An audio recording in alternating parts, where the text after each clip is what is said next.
Hello guys, आज हामी चाहिँ यो डाइनामिक्सको सिम्पल कन्सेप्ट जुन छ पुल गर्न सजिलो हुन्छ पुस गर्नुभन्दा। सिम्पली मान्छेले के बुझ्छन् भन्दाखेरि कुनै पनि कब्जा धकाल्न सजिलो हुन्छ तान्न भन्दा भनिरहेको हुन्छ, तर कुनै कुनै केसमा यो इज कम्प्लिटली फल्स। अब यो कसरी फल्स भयो भने तिमीलाई म प्रुफ दिन जाँदैछु। सबभन्दा सुरुमा एउटा अब्जेक्ट कन्सिडर गर। तिमीले यो अब्जेक्ट छ हामीसँग एम मास भएको सिम्पली। अब यसलाई मैले पुल गरेँ भनेपछि यतातिर पुल गरेछु। तिमीले सुर्केस तान्छौ नि, सुर्केस ताने जस्तै मैले यतातिर एफ फोर्सले यसलाई तान्दैछु भने मैले यसले होरिजेन्टलसँग मानम तिमीले थेटा एङ्गल बनाइराखेछ। माथि के लाग्छ तिम्रो नर्मल रियाक्सन लाग्छ, तल के लाग्छ तिम्रो एमजी लागिराखेको हुन्छ, ठिक छ। अब टुक्रा भने यसमा के लाग्छ एफ कस थेटा लागिराखेको हुन्छ, कम्पोनेन्ट अफ भेक्टर। माथि के लागिराखेको हुन्छ एफ साइन थेटा लागिराखेको हुन्छ। सिम्पली हेर तिमीले यो एमजीलाई कुन कुन फोर्सले ब्यालेन्स गरिराखेको छ, एउटा आरले एउटा एफ साइन थेटाले। भनेको मतलब mg is equals to F sine theta plus R भयो। यहाँसम्म केही गाह्रो छ छैन, सिम्पल। अब हेर बडी होरिजेन्टली यताको डिरेक्सनमा मुभ गरिराखेको छ।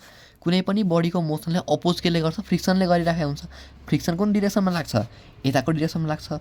बडी मोसनमा छ काइनेटिक फ्रिक्सन लाग्यो, यतिसम्म ठिक छ।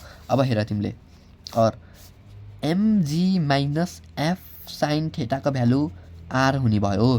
तिमीले उता पढिसकेका छौ mu is equals to F by R हुन्छ। यहाँसम्म कन्सेप्ट ठिक छ, एफ के काइनेटिक फ्रिक्सन।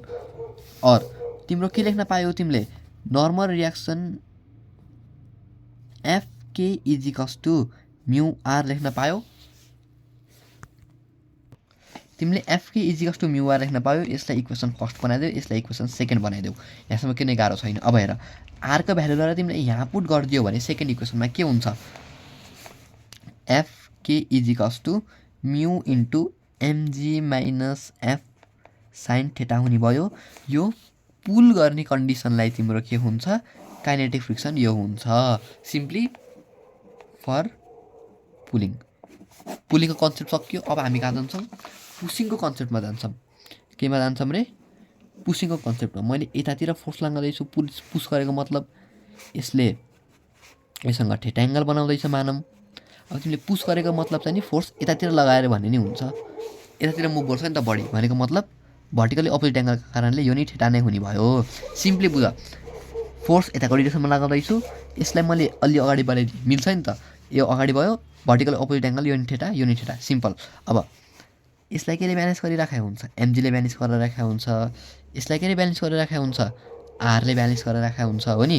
यतातिर के लाग्यो एफ कस थेटा लागिराखेको छ हो नि। तलतिर के राखेको छ तल रिजोल्युसन अफ भेक्टर तल के राखेको छ एफ साइन थेटा लागिराखेको छ। भेरी नाइस, ठिक छ नि होइन। अब हेर यो नर्मल रियाक्सनलाई केले ब्यालेन्स गरिराखेको छ दुईवटा फोर्सले ब्यालेन्स गरिराखेको छ।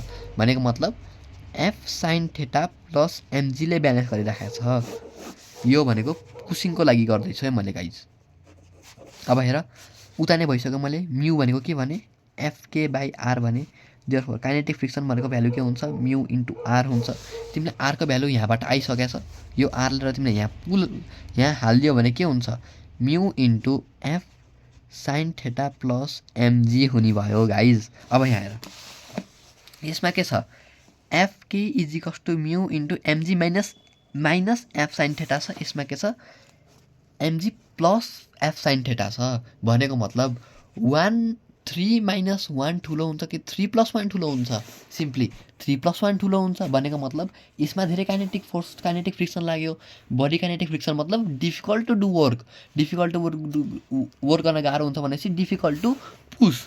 थस काइनेटिक फ्रिक्सन केमा धेरै लाग्छ काइनेटिक फ्रिक्सन इन पुसिङ कन्डिसनमा बढी हुन्छ काइनेटिक फ्रिक्सन इन पुल भन्दा।